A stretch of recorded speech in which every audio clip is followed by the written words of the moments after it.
Hi everyone, it's Jerry. I have an excellent game to share with you from the ongoing Top Chess Engine Championship Season 28 Premier Division. Round 23 game here, played August 11th. On the white end, Stockfish, rated 37-31, playing against Integral, rated 35-76. Alright, with this one, we have the Trompowsky Attack, an early minor piece imbalance, space. Now we're not quite at the start position for this one. The start position for this game is right here. Now, if you've been following the channel closely, you probably recall that I covered the game between these two with colors reversed from this start position. And Integral with white in that game went on to win a very nice game. Now, if you haven't seen that one yet, I encourage you to check it out. Now, the first move of this game is knight d2. That's how Integral continued, and we follow that game for a handful of moves. So let's see what this looks like. Yet to deviate from that game. c4 covered, f5 covered, h4 by black prevented. Now we have bishop d7. This is where things are different from the earlier game. Stockfish, with black in this position, continued with knight c7, immediately went after d5. Now, I want to play out a few moves as a reminder here of how that game continued. After knight c7, we had e4, knight e2, and then we saw the capture on e4. And this is a key difference between the two games, this capture. Integral was able in that game to recapture, pivot about on this e4 square, first with the knight, later with the queen. Because this knight is able to get to e4 so conveniently, was able to pivot on g5. Eventually, we saw the imbalance evaporate, the minor piece imbalance. We saw the exchange of dark square bishop for knight on g5, capture towards the center, a rook being sprung to life. Not the case this time around. So let's see what Integral has up its sleeve. How exactly will play deviate? Well, after bishop d7 and e4, no capture on e4. Instead, a pawn sacrifice idea, f4. So this is significantly different. Forget about pivoting on e4 with any of your pieces. It's occupied by a pawn. Okay, let's see how play develops. We have g takes f, rook g8, bishop f1, going after c4, bishop h6. From here, knight takes c4 is played, winning a second pawn. Now, if you take with the bishop, that allows the rook to enter and target f2. And this is a very difficult point to now hang on to. So it is the knight that ends up capturing something I tested out here. Can white try to hang on to f4 for at least a little bit? Maybe knight e2? I put on a few moves, and I noticed a difference from the very first, where we deviated from the earlier game, comparing these two moves. What's a difference? This is where we might see that difference show up with a line like this. The queen can back off to b6, and now, right around the corner for black is knight c5 into d3. Better make sure you know what you're doing against that. That would be a monster piece. Anyhow, just noting a difference between those two moves. In this one, Stockfish goes ahead and takes on c4, up 2 pawns, Integral castles, follow up knight h3, Rook G4, B4 getting cut off. This is not the moment to put the king here so that the rook can maybe go to a half open file. No. You play in that way, this knight is a pest, interfering with the bishop and the rook. A wonderful connection square.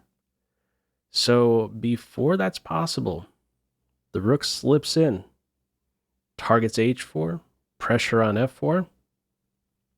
Continuation from here, very deep line coming up. This is really a special line, I have to say.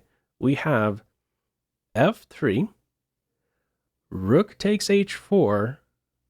A little update here, that is move 17. Clock times. Stockfish has 16 minutes remaining. Integral has 44.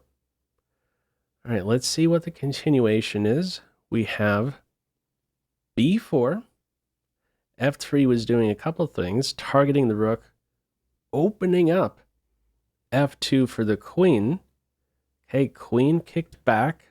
f4 now available. Rook takes knight.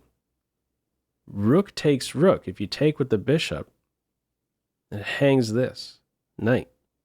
So rook takes rook it is. b5. Now, you can't move the knight. You move the knight, this is going to fall. So if you fall back here, knight d2, this is a disaster. Totally uncoordinated rooks. b4 going to fall. This is a winning position for black. So in this one, we don't see the knight retreat. Also, let me point out that rather than b5, if bishop takes rook in this position, this one caught me off guard. The idea would not be to recapture and say check. Instead, it would be queen captures a7. No time to address this tension. That's a significant pawn. b6 is now opened up. Knight b6 is right around the corner. Black is ready, well, is going to have to be ready to give up the queen. This would be a winning position for white. So this is why we don't see bishop captures rook. Instead, b5.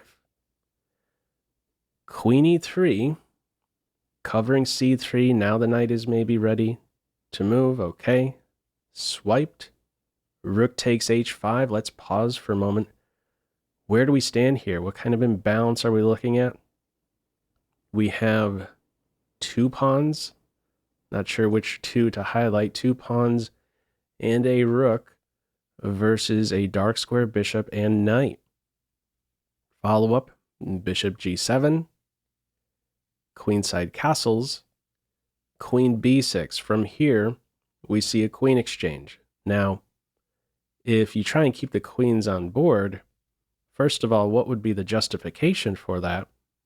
If you back off the queen here, how can you say your queen is any better than this one on b6? Plus, black would actually be winning. I'm going to highlight a sharp line here. Black would be winning if you decline the queen exchange with the following. Bishop a4, with this line I'm putting on, you're really going to see the strength of this bishop pair. Rook hit, you move it. There's this sacrifice on b4. Knight for pawn. And because of that sacrifice, there is now a very dangerous passed pawn that black has to work with. It's calling for king b8 from this position. Don't you dare swipe that pawn. This is as far as I'm taking it. Let's just draw a few lines here. This is how you know you don't have a very safe king. There can easily be an accident happening against that white king. Try to draw similar lines like this towards the black king. It's not happening. Tough days ahead for Team White. Okay. In this one, after queen b6, we see the queen exchange. Follow up, e5, b5, rook h7, rook g8, a4. Let me throw this one to you as a pop quiz. How would you continue? See if you can spot integral's move here. Feel free to pause the video. Okay, the top move in the game, is King D8. What we see is this little tightrope walk towards the king side, lending support to F7, the bishop, the rook. Now, here are a couple ways you can go wrong. If you bite on A4 or E5, these are losing moves. So very easy to go wrong. Let's see why. Let's get an idea why these are losing moves. Touching on this one first, if you take on A4, you give up a big pawn here on C4. The knight is hit, and the other detail is that this rook on D1 can now quickly shift over here to G1, and this situation here becomes a big problem. Black could hold on to this point for a little bit, but it's not ideal. Crawling up into a ball like this, black is completely backed up, playing on rank 7 and 8. This is a winning position for white. What would also be winning for white is this position if black captures on E5, because we would see the capture on B5. And as an example, if black goes ahead and recaptures with the bishop, if the knight backs off, there's some B6 idea followed by D6. All right, let's just go with the immediate recapture. All right, this one's much cleaner. We would have in this position bishop H3, check, and next up, rook G1, and you're going to lose material. White takes advantage of the pinned bishop. So, my point, these captures both lose. We have King D8. Capture on B5 only now. Bishop recaptures. There's no bishop move with check. Black will have time to support the bishop. We see a rook lift. Okay, rook G2 right around the corner. Still no time for this. Rook G2 wins. So, tightrope walk, King E8, Rook E2, King F8, and from here the rook backs off, watching over E5, also watching over D5, which is soon to be a target. If you try to put pressure on this point, I mean, there's nothing really happening here. You do have to take some time out to play some defense. Knight C7 right around the corner. It's rook H5 in this position, knight C7, rook E4, and I'll throw this one to you as a pop quiz. How would you continue here? Feel free to pause the video. Okay, another sharp move. Close to, I believe, an only move. We have F6, breaking down E5. Now, let's touch on a capture. If knight takes D5 here, that would be losing. This is the line I'll highlight. You could take on D6. If knight takes C3, there's this sharp move. Rook takes bishop. With the idea to meet knight takes rook, with this only winning move, D7, and the pawn sneaks by. Okay, in this one we do not see knight takes D. It is F6. E takes D. That's the correct way to capture. Black only has one way to recapture. If you take on F6, black would be winning. This bishop would be fantastic. This unopposed bishop glues everything together and continually puts pressure on the sensitive C3 pawn, base point. So that would not be a good way to take. Instead, it is the capture on D6. More work to be done for black if the bishop wants to see the world. You have to somehow get in this F5 advance. Bishop takes C4. Bishop E8, an only move. Gives the rook a kick so that F5 is in there. That is black's way to have the unopposed bishop play a role. Now, where do we stand in this position? imbalance, what are we looking at? 3 pawns and a rook versus the 2 minors. But it's more like just these 2 pawns and the rook versus these 2 minors, because this one offsets these 2. Can hardly call these double isolated f pawns for white. 2 pawns. So this is the most dangerous pawn, the pass pawn.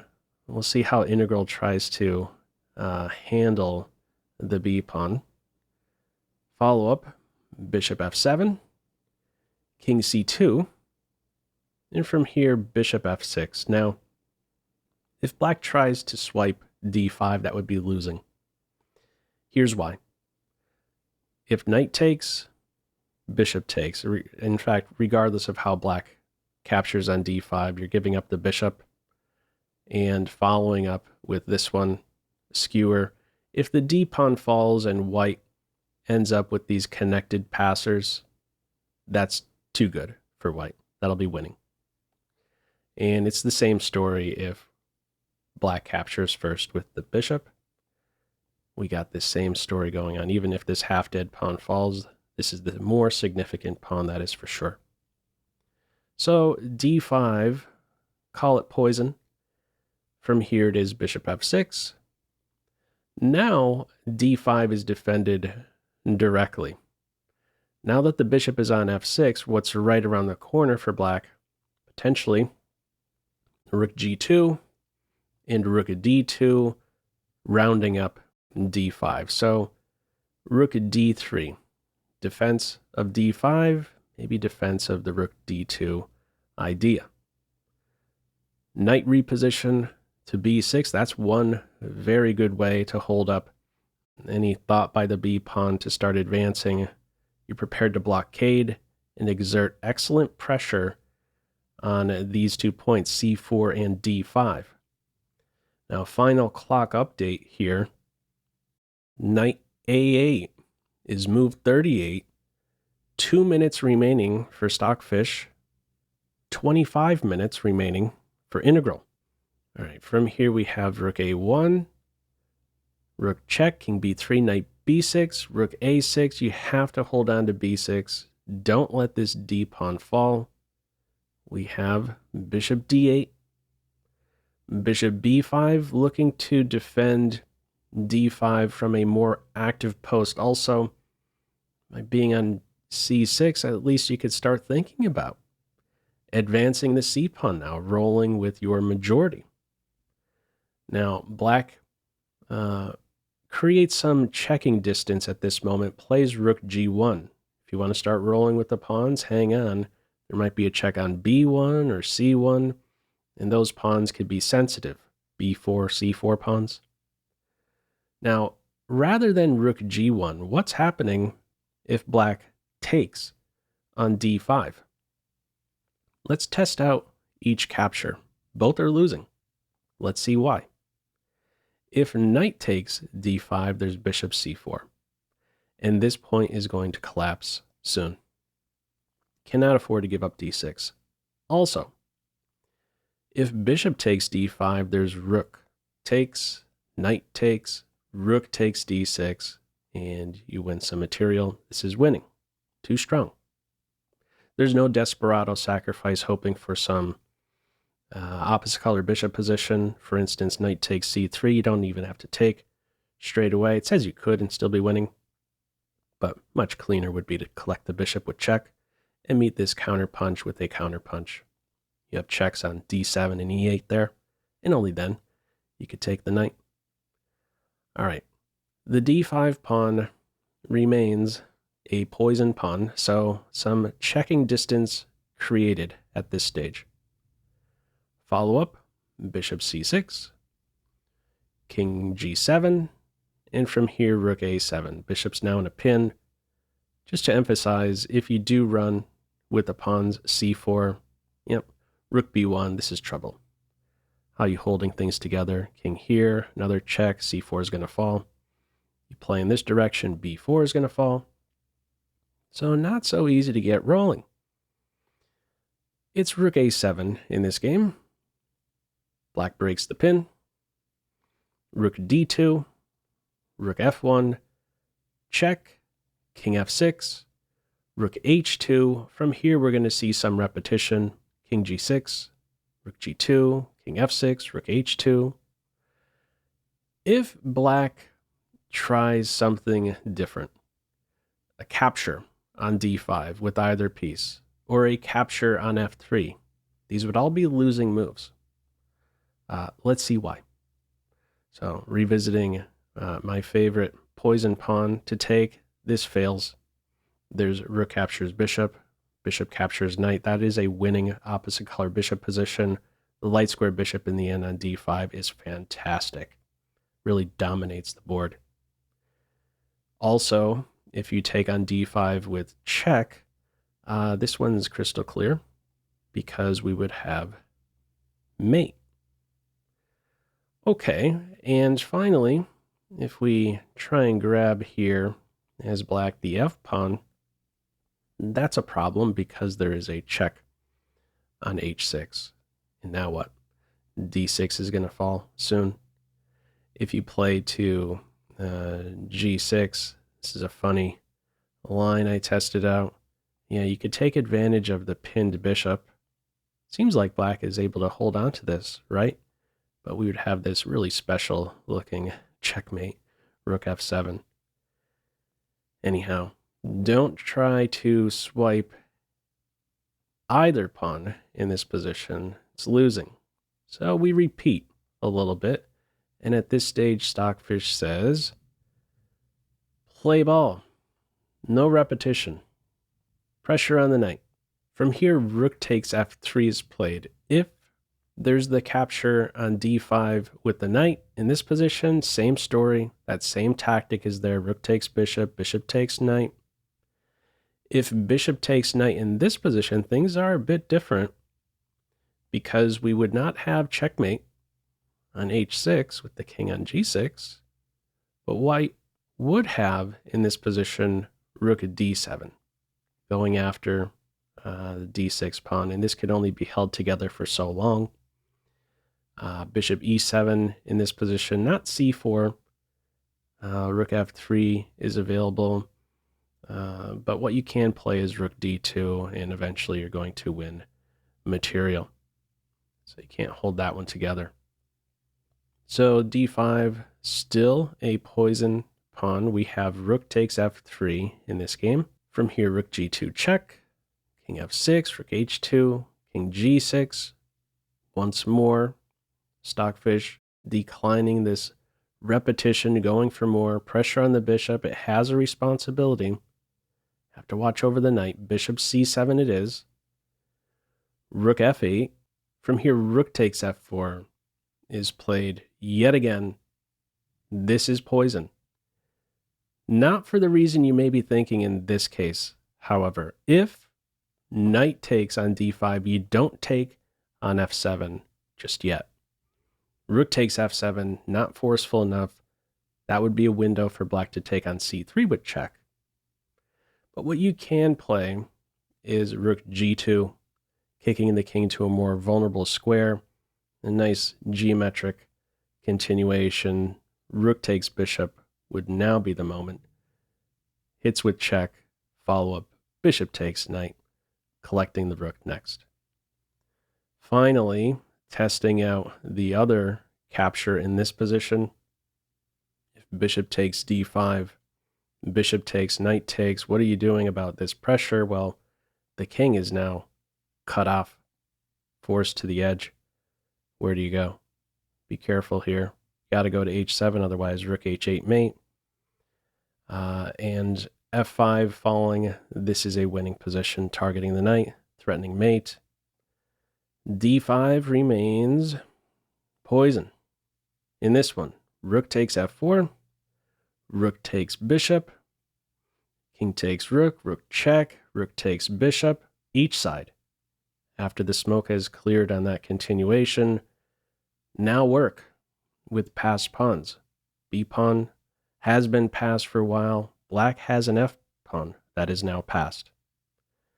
Follow up rook e4, Rook a7, knight c4, rook d7, knight check, king c2, knight c4, and that right there is the final move of this game. This one is adjudicated as a draw.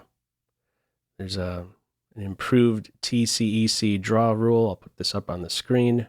Feel free to read that one yourself. If this game continued, if you try running with the passed pawn, for instance, first of all, where exactly is it going? The knight does watch over b6, and also black could start running with the passed f pawn.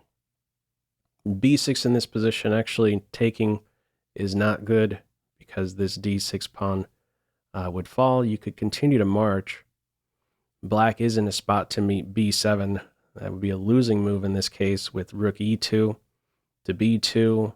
The f pawn more dangerous in this case. So not so easy to just start running with this passed b pawn and testing out some other moves that really just go nowhere. King b3, we're just repeating with knight d2. If you try and dislodge the knight, well, that tricky piece will land a fork in that way. And similarly, king d3, there's another fork for you. That would be losing. It's very difficult to make progress in this position. And this one is a draw. So very interesting game. Integral winning with the white pieces. Stockfish, in this case, drawing with the white pieces. Anyhow, your thoughts with this one? Feel free, as usual, to leave any feedback to this video in the comment section below. Hope you enjoyed it and maybe took a thing or two away. That's all for now. Take care.